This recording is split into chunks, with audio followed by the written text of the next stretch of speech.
Hello and welcome to Physics RJ19. I am Manohar Raj Purohit, PGT Physics. This video lecture is based on dielectric and its property. तो अभी हमने discuss किया था dielectric जो है वो dielectric electric field में जैसे आप उसको रखोगे तो उसके कारण इलेक्ट्रिक फील्ड पर क्या इफेक्ट होगा। हमने देखा था कि जैसे ही अपन ने पोलर को उसमें रखा उसके जो डाइपोल मोमेंट्स हैं वो इलेक्ट्रिक फील्ड की डायरेक्शन के अंदर अलाइन हो गए। तो इलेक्ट्रिक फील्ड की डायरेक्शन में डाइपोल मोमेंट का अलाइन होना दैट इज कॉल्ड पोलराइजेशन। तो यहाँ पर हमारे पास एक मटेरियल है, ये इसके अंदर ये इलेक्ट्रिक डाइपोल है, इलेक्ट्रिक डाइपोल्स हैं, ये सारे अलाइन हो चुके हैं एक ही डायरेक्शन में, यानी इनका पोलराइजेशन हो चुका है। अब ये जो इलेक्ट्रिक डाइपोल है यहाँ पर उनकी डेंसिटी है सिग्मा। कोई भी चार्ज अगर किसी सरफेस पर एग्जिस्ट करता है तो उसकी कुछ डेंसिटी होती है। तो यहाँ पर अपनी सरफेस है तो इसलिए इसको सरफेस चार्ज डेंसिटी सिग्मा से अपन ने डिनोट किया। अब पोलराइजेशन एक वेक्टर क्वांटिटी है। वेक्टर क्वांटिटी क्यों है? क्योंकि इसके कारण सारे एक ही डायरेक्शन में, एक पर्टिकुलर डायरेक्शन के अंदर डाइपोल जो है वो अलाइन हो जाते हैं। तो पोलराइजेशन एक वेक्टर क्वांटिटी हुई। और अगर वेक्टर क्वांटिटी है तो अपन इसको वेक्टर की फॉर्म में जब लिखेंगे तो पोलराइजेशन इस डायरेक्शन में, इस पर्टिकुलर डायरेक्शन में अलाइन कर रहा है उन सबको। और इस डायरेक्शन में अगर अपन ने इसका यूनिट वेक्टर कंसीडर कर लिया कि इस डायरेक्शन में it is the direction normal to this material, इस मटेरियल के ये नॉर्मल है, इसको यूनिट वेक्टर अपन ने कंसीडर कर लिया एन कैप। यूनिट वेक्टर हमेशा अपन एन कैप से रिप्रेजेंट कर सकते हैं अगर वो परपेंडिकुलर है तो ये दोनों, ये भी एक वेक्टर क्वांटिटी हुई जो कि इस डायरेक्शन में, और यूनिट वेक्टर जो बता रहा है डायरेक्शन को वो भी इसी डायरेक्शन में है। तो दोनों की डायरेक्शन क्या है? दोनों की डायरेक्शन सेम है। तो अपन इन दोनों को क्या कर लें? मल्टीप्लाई। कौन सा प्रोडक्ट? Dot product. कोई दो वेक्टर क्वांटिटी का डॉट प्रोडक्ट करने से क्या होता है? आपको स्केलर क्वांटिटी मिलती है। और वो स्केलर क्वांटिटी क्या है? ये चार्ज डेंसिटी सिग्मा। तो अपन लिख सकते हैं कि सिग्मा जो चार्ज डेंसिटी है वो क्या है? वो प्रोडक्ट है, डॉट प्रोडक्ट है एन कैप और पी वेक्टर का। ये बहुत ही इंपॉर्टेंट कॉन्सेप्ट है, ये आपको काफी बुक्स के अंदर नहीं मिलेगा, इसलिए इसको ध्यान से यहाँ पर ध्यान से बिल्कुल फोकस करना।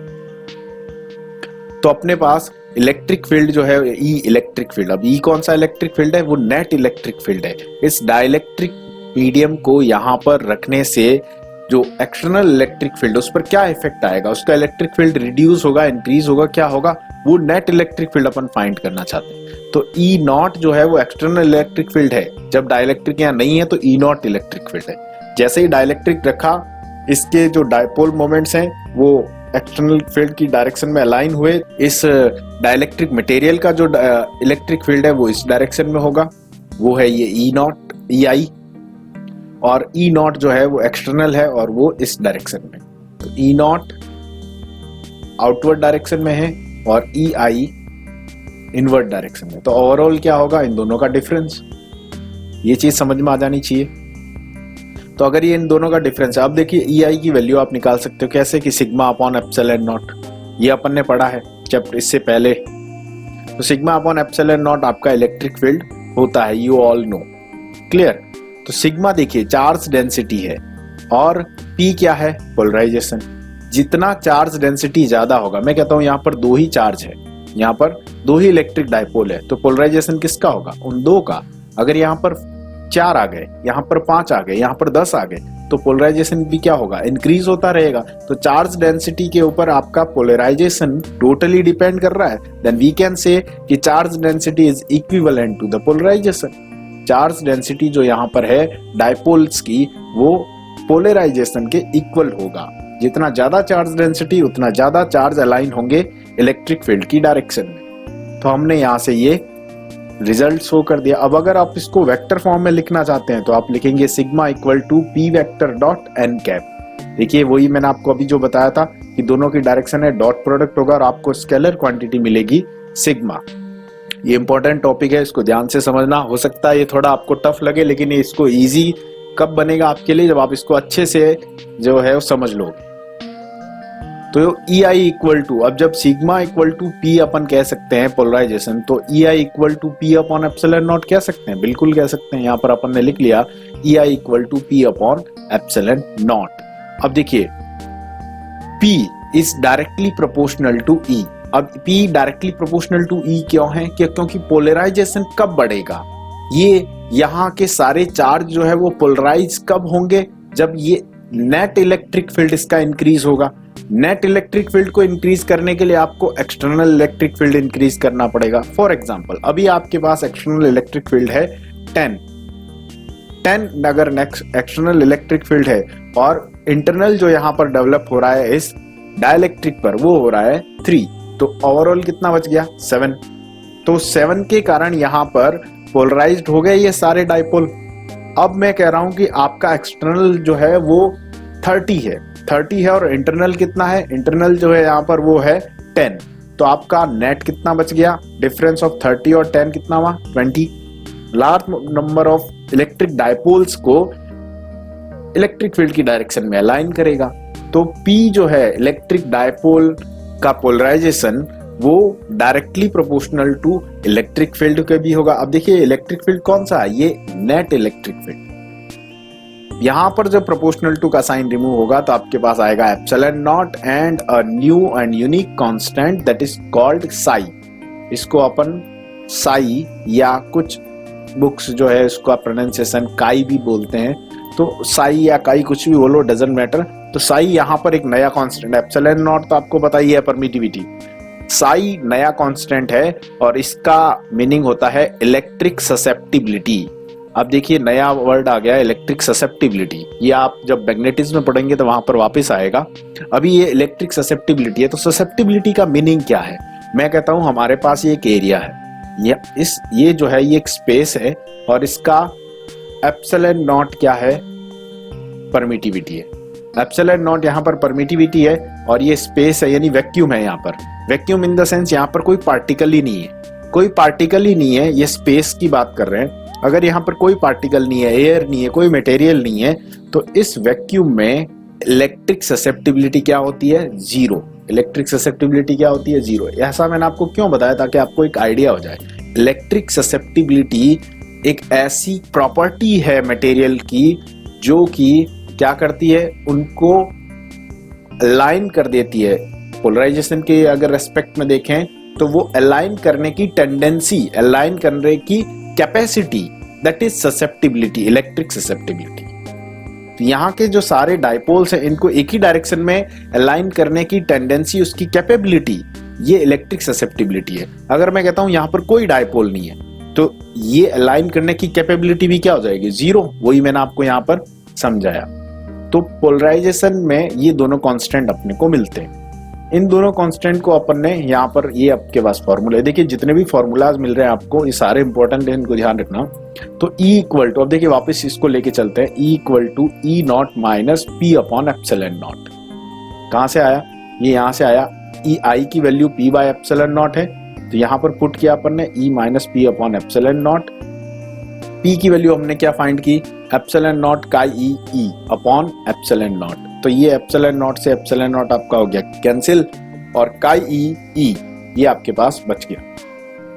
तो E equal to E not minus chi E।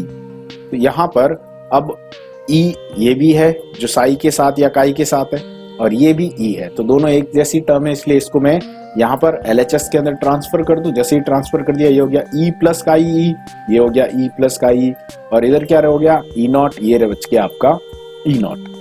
इन दोनों में E कॉमन हो गया 1 प्लस काई E, यहाँ से E डिवाइड में दे दो तो E नॉट अपॉन E। देखिए एप्सिलॉन नॉट अपॉन एप्सिलॉन हम जब भी निकालते हैं दैट विल बी, वो क्या होता है हमारा रिलेटिव परमिटिविटी। तो यहाँ पर 1 प्लस काई E भी आपका क्या है, रिलेटिव परमिटिविटी और डाइलेक्ट्रिक कांस्टेंट। आप इसको डाइलेक्ट्रिक कांस्टेंट भी बोल सकते हो, रिलेटिव परमिटिविटी भी बोल सकते हो। यानी ये कांस्टेंट आपको बताएगा कि इस डाइलेक्ट्रिक को प्लेस करने से कितना इलेक्ट्रिक फील्ड पर इफेक्ट हुआ है। क्लियर। तो अब देखिए इलेक्ट्रिक फील्ड पर इफेक्ट क्या हुआ, पॉजिटिव हुआ नेगेटिव हुआ। डाइलेक्ट्रिक आपने रखा, इलेक्ट्रिक फील्ड इंक्रीज हुआ या डिक्रीज हुआ, तो वो तो हमने यहाँ पर पहले ही देख लिया था कि इलेक्ट्रिक फील्ड जो ओवरऑल जो है नेट इलेक्ट्रिक फील्ड वो हमेशा डिक्रीज होगा।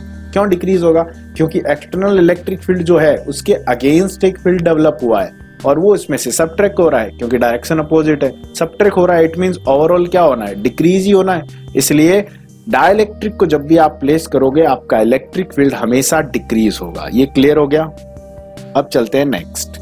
तो next we know that E naught is directly proportional to E, यानी आपके पास ये डाइलेक्ट्रिक मटेरियल, वही टॉपिक चल रहा है, कंटिन्यू में ही चल रहा है। तो ई नॉट इसका इलेक्ट्रिक फील्ड कौन सा है? एक्सटर्नल। ई इसका इलेक्ट्रिक फील्ड जो है वो कौन सा है? जो कि आपका रिजल्टेंट मिल रहा है। जब आपका ई आई इंटरनल जो डेवलप हो रहा है वो ई नॉट में से सब्ट्रैक्ट हो रहा है, तब आपको ई इलेक्ट्रिक फील्ड मिल रहा है। अगर मैं ई नॉट की वैल्यू को इंक्रीज करूंगा, जैसे ई नॉट की वैल्यू को इंक्रीज करूंगा तो ई भी तो इंक्रीज होगा, क्योंकि ई नॉट की वैल्यू अभी 5 है और इंटरनल बन रहा है 2, तो डिफरेंस कितना हुआ? 3, दैट इज रिजल्टेंट। अब ई नॉट की वैल्यू को मैं 10 कर रहा हूं तो इंटरनल जो है वो तो कांस्टेंट ही रहना है। क्यों? क्योंकि अंदर जो इलेक्ट्रिक डायपोल है वो चेंज नहीं हो रहे हैं, वो तो उतने ही है, नंबर ऑफ डायपोल्स सेम है। अगर नंबर ऑफ डायपोल सेम है तो फिर ये तो अभी भी 2 ही रहेगा, ये 2 रहेगा। तो अभी आपने इसको 5 से इंप्रूव करके इंक्रीज करके अगर 8 कर दिया या 10 कर दिया तो 10 - 2 कितना हो गया? 8। तो अब आपका रिजल्टेंट क्या बन गया? 8। तो जैसे जैसे आप ई नॉट को इंप्रूव करोगे, इंक्रीज करोगे, वैसे वैसे आपका ई रिजल्टेंट इंक्रीज होगा, क्योंकि ई आई क्या है आपका?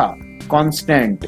इसको बहुत अच्छे से माइंड में सेट कर लेना कि electric field due to dielectric constant, due to dielectric material is always constant, क्योंकि उसके नंबर ऑफ डाइपोल मोमेंट्स अपन इंक्रीज और डिक्रीज नहीं कर रहे, वो फिक्स है। उनका अलाइन होना नहीं होना दैट इज इलेक्ट्रिक फील्ड उनका शो करता है। तो यहाँ पर ये रिलेशन आ गया, ई नॉट इज प्रोपोर्शनल टू ई। जब ये रिलेशन आया तो यहाँ पर प्रोपोर्शनल टू का साइन हटेगा, आएगा के, कांस्टेंट। ये कौन सा कांस्टेंट है? ये वही डाइलेक्ट्रिक कांस्टेंट है। अब देखिए इसको डिवाइड में दे दो, E naught upon E equal to K. अब इसके सिमिलर इक्वेशन अभी बनी थी, E naught upon E equal to 1 plus chi E, तो यानी के इक्वल टू आपका क्या है? 1 प्लस काई। इन दोनों इक्वेशन, वो 1 थी ये 2 थी, उसको वापस पीछे लेके देख लीजिएगा। तो 1 और 2 से आपका ये अपने को रिजल्ट मिला 1 प्लस काई इक्वल टू ई, और इसी को अपन रिलेटिव परमिटिविटी भी बोलते हैं। तो it is called dielectric constant और रिलेटिव परमिटिविटी। तो अब आपको कोई पूछे कि what is the dielectric constant, तो आप यहाँ से इसको डिराइव कर सकते हो। रिलेटिव परमिटिविटी क्या होती है वो भी ऐसे डिराइव कर सकते हो। नेक्स्ट है, इसी डाइलेक्ट्रिक की हेल्प से अपन कैपेसिटेंस पर क्या इफेक्ट होता है। देखिए इलेक्ट्रिक फील्ड पर क्या इफेक्ट होता है हमने देख लिया, अब कैपेसिटेंस पर क्या इफेक्ट होता है, तो वो देखने से पहले हम देख लेते हैं कि इलेक्ट्रिक पोटेंशियल पर क्या इफेक्ट होता है। देखिए आपके पास 2 प्लेट्स हैं, यहाँ पर ये 2 प्लेट्स हैं कैपेसिटर की। इन दोनों प्लेट्स के बीच में पहले कोई डाइलेक्ट्रिक नहीं है। जब कोई डाइलेक्ट्रिक नहीं है तो दोनों प्लेट्स का जो पोटेंशियल डिफरेंस है between the plates of capacitor without dielectric, वो क्या है? वी नॉट है। उसको अपन ने कंसीडर कर लिया वी नॉट। अब मैं इसके बीच में एक डाइलेक्ट्रिक मटेरियल डाल देता हूं। देखो मैंने आपको क्लियरली बता दिया डाइलेक्ट्रिक क्या होता है, पोलर, नॉन पोलर, कोई भी डजंट मैटर। तो V फिर से पोटेंशियल डिफरेंस बन जाता है। कब? जब आपने डाइलेक्ट्रिक डाला। जब डाइलेक्ट्रिक नहीं था तब पोटेंशियल डिफरेंस था इस कैपेसिटर की प्लेट्स का बीच V नॉट, और जब डाइलेक्ट्रिक आपने डाल दिया तो पोटेंशियल डिफरेंस है V। अब देखिए क्या होता है, आपको पता ही है रिलेशन ऑफ इलेक्ट्रिक पोटेंशियल और electric field. V not equal to क्या हो जाएगा? E not into D. ये हमने रिलेशन निकाला ही था, तो यहाँ पर V equal to E into D हो जाएगा। जब V नॉट के लिए V E नॉट होता है तो V के लिए E हो जाएगा। इन दोनों को डिवाइड कर दी, जैसे ही डिवाइड करोगे V not upon V equal to E not upon V into D by D हो जाएगा। ये D से D आपका क्या हो गया? कैंसिल। क्या बच गया? V not upon V equal to E not upon E।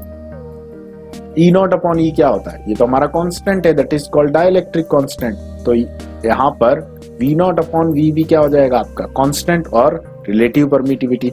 और V नॉट अपॉन V की वैल्यू K यानी ER है। देखिए K की वैल्यू आपके पास क्या थी? 1 प्लस काई E। 1 प्लस काई में काई E जो है स्पेस के लिए काई E क्या होता है? 0, यानी K यानी आपका जो कांस्टेंट है वो हमेशा ग्रेटर देन 1 ही होगा। ये क्या हो सकता है? 0 से कम नहीं हो सकता। जब 0 है, इससे ज्यादा जब इंक्रीज होगा तो ये और इंक्रीज हो जाएगा आपका कांस्टेंट।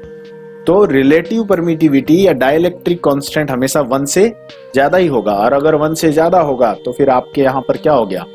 पोटेंशियल जो है वो क्या हो गया? Decrease. V not upon V का रेशियो जो है वो आपका 1 हो रहा है। इट मीन्स V नॉट जो है वो हायर ज्यादा है और V कम है। अगर आपके पास न्यूमरेटर और डिनोमिनेटर गिवन है और उसका आउटपुट आपको 1 या ग्रेटर देन 1 मिल रहा है, इट मींस न्यूमरेटर हायर है, उसकी वैल्यू ज्यादा है, और जो डिनोमिनेटर है उसकी वैल्यू कम है।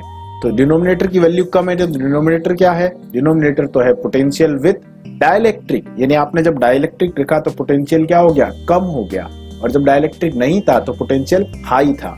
तो यहां से आपको समझ में आया कि डाइलेक्ट्रिक को जब कैपेसिटर की प्लेट के बीच में हमने पुट किया तो आपका इलेक्ट्रिक पोटेंशियल डिक्रीज हो गया। इसको वापस समझ लें, इलेक्ट्रिक फील्ड डिक्रीज हो गया, इलेक्ट्रिक पोटेंशियल डिक्रीज हो गया। तो दोनों ही आपके डिक्रीज होते हैं कब? जब डाइलेक्ट्रिक रखते हो।